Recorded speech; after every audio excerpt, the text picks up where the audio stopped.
वो इंस्पेक्टर गुलाब, ये how I look? अस्सलामुअलैकुम नाज़रीन, आज मैं इश्क मुर्शिद की 13 एपिसोड के रिव्यू के साथ आपकी खिदमत में हाजिर हूँ, जिसमें कि एक बहुत बड़ा ट्विस्ट आने वाला है। तो चलिए नाज़रीन, रिव्यू का आगाज़ करते हैं, जिसमें कि हम देखते हैं कि पुप्पी आकर अपनी भाभी से कहती है कि मैं अपनी बहू को ब्याने के लिए आई हूँ, मैं इसको सिर्फ 2 कपड़ों में ही ब्याह के ले जाऊँगी। और सुकैना फिर शरारत से पुप्पी से पूछती है कि क्या फिर वो आपको बुजुर्ग नज़र आए? असल में तो पुप्पी टो लेने आती है कि शिब्रा को कितना इनाम मिला और क्या क्या मिलने वाला। फिर कहती है मैंने सुना है कि शिब्रा को 50 लाख मिल रहे हैं।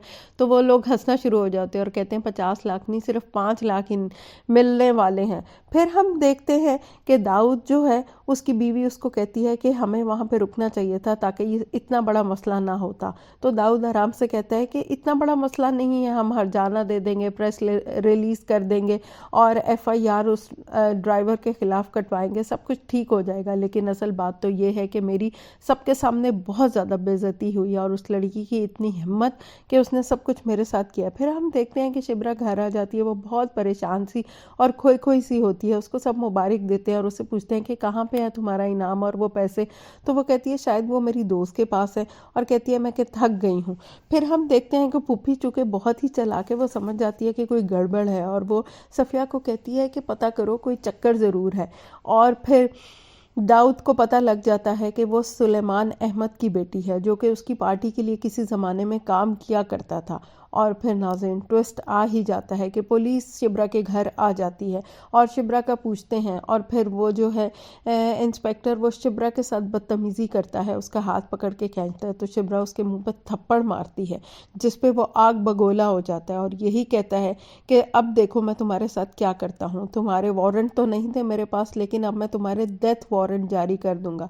तो नाजरीन, ये है पुलिस का किया धरा। ये देख लें, हमारी पुलिस है। हमेशा ड्रामों में पुलिस को इतना ही बुरा दिखाया जाता है और मुझे यकीन है कि शायद हकीकत में पुलिस ऐसी है। आज तक तो मैंने नहीं देखा कि वो किसी की हेल्प करते हैं। वो सिर्फ यही करते हैं कि लोगों को दूसरों के कहने पे डराते धमकाते हैं, रिश्वतें लेते हैं, लोगों की ज़िंदगियां बर्बाद कर देते हैं। और अब वो दाऊद खान के कहने पे जैसे यहाँ आकर शिब्रा के साथ बुरा सलूक कर रहा है। फिर हम देखते हैं कि सुकैना बहुत ज़्यादा परेशान हो जाती है। वो जल्दी से फजल बख्श को फ़ोन करती है और कहती है कि जल्दी से आए, यहाँ सब कुछ बर्बाद हो गया, सब ख़त्म हो गया। उसे कुछ समझ नहीं आती है। फिर हम देखते हैं कि पुलिस ऑफिसर जो है, वो जब शिब्रा को लेके थाने में पहुंचता है तो वहां जाके उससे और भी ज़्यादा बदतमीज़ी करता है और अपने एक पुलिस वाले की वर्दी भी फाड़ देता है और उसको थप्पड़ मारता है और कहता है कि इसका इल्ज़ाम भी इस पर लगा दो और FIR काट दो। और फिर कहता है कि अब तो ये मामला जो है वो पर्सनल हो गया है। और शिब्रा उसे कहती है कि हाँ, अगर ये सब कुछ मेरे खाते में डालना है तो एक और चीज़ भी डाल दो कि मैंने तुम्हें जानवर कहा है, कुत्ता कहा है।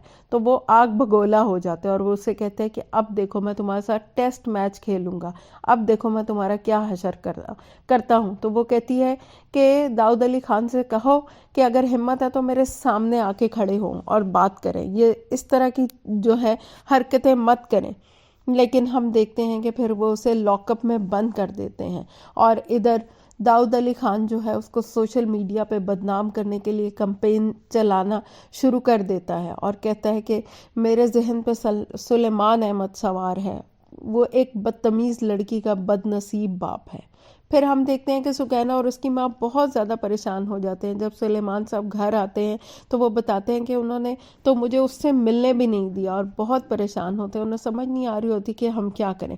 और फिर हम देखते हैं कि माँ जो है फिर उन पे जो है लान तान करती है और कहती है कि आपके नक्शे कदम पर ही चल के मेरी बेटी थाने में, अब उसे बचा कर लाएं। तो क्या नाजरीन, जो राह रास्त पे चलते हैं, जो नेक लोग होते हैं, क्या उनके साथ बुरा होना ज़रूरी होता है? क्या ऐसा ही होना चाहिए था शिब्रा के साथ और सुलेमान साहब के साथ? प्लीज़ कमेंट्स करके ज़रूर बताइएगा।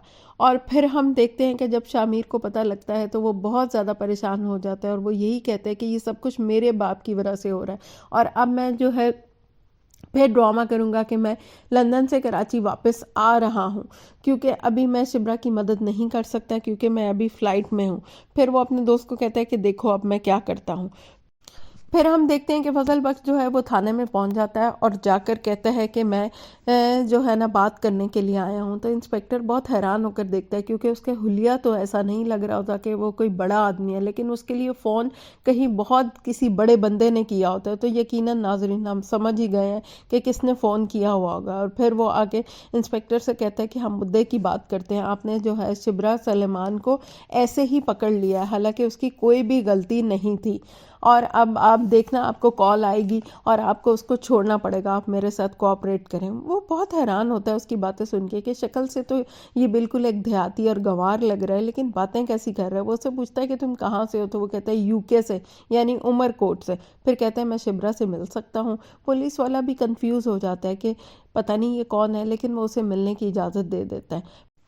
फिर हम देखते हैं कि फजल बख्श जब शिब्रा से मिलने के लिए जाता है तो उसे देख के उसे बहुत दुख होता है, लेकिन वो उसको कहता है कि तुमने बिल्कुल सही किया, दाऊद अली खान की बैंड बजाई, उनके साथ ऐसा ही होना चाहिए था।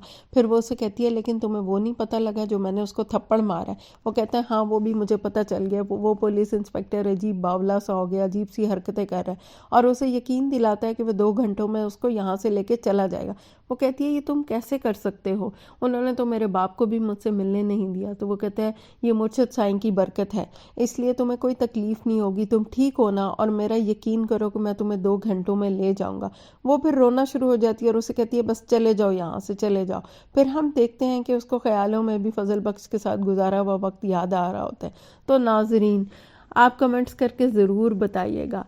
मेरा तो ख्याल है कि शिब्रा जो है एक ऐसा आईना है जो कि सियासतदानों को दिखाया तो वो बुरा मान रहे हैं, यानी कि सियासतदानों का ये हाल है कि वो अपने आप को खुदा समझते हैं, और अगर उनकी कोई गलती पॉइंट आउट करे या किसी बात पे कुछ करे तो वो ऐसा बदला लेते हैं कि उनकी नस्लें भी याद रखती हैं, और आइंदा कभी कोई नहीं सोच सकता कि वो किसी के लिए हक सच की आवाज़ उठाएगा।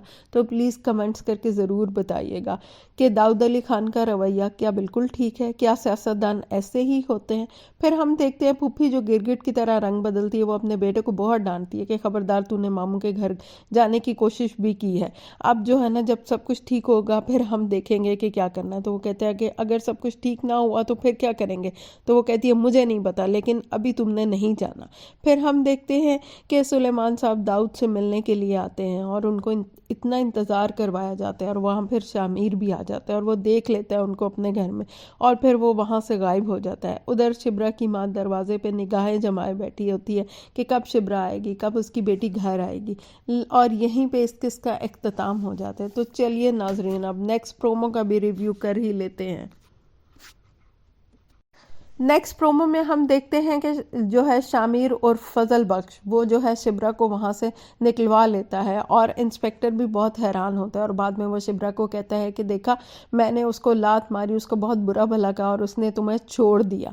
फिर हम देखते हैं कि शिब्रा की माँ फजल बख्श को बुलाने का कहती है, तो पता चलता है कि वो चला गया। तो नाज़रीन अब उसको शामिर बनना पड़ेगा, इसलिए वो उनके घर से चला जाता है और अपने घर पहुँच जाता है, जहाँ पे उसको महरीन मिलती है। और अब मुझे लगता है कि वो अपने बाप को सीधा करने के लिए जो है कुछ दिन वहीं रहेगा और महरीन के साथ शायद मंगनी भी कर लेगा।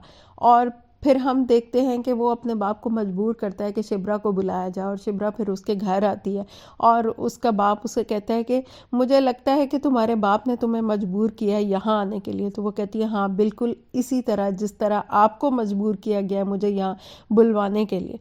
और हम देखते हैं कि शामिर उसको देख के बहुत खुश होता है कि वो उसके घर आई हुई है। और आखिर में क्या होता है नाज़रीन, बहुत मज़े का सीन है। हम देखते हैं कि शिब्रा जो है वो देख रही होती है और वो एकदम से अपना जो है वो मुंह दूसरी तरफ कर लेता है और उसे देख के कहती है एक्सक्यूज़ मी, और यहीं पे प्रोमो का इख्तिताम हो जाएगा। तो नाज़रीन आपने कमेंट्स करके ज़रूर बताना है कि क्या शिब्रा जो है पहचान जाएगी कि ये फजल बख्श ही है या नहीं है, या वो अपने आप को वाकई छुपा लेगा या अपनी आवाज़ बदल लेगा।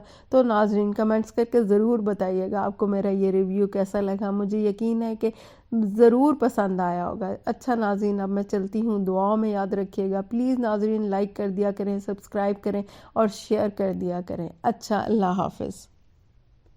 हाफ़िज़।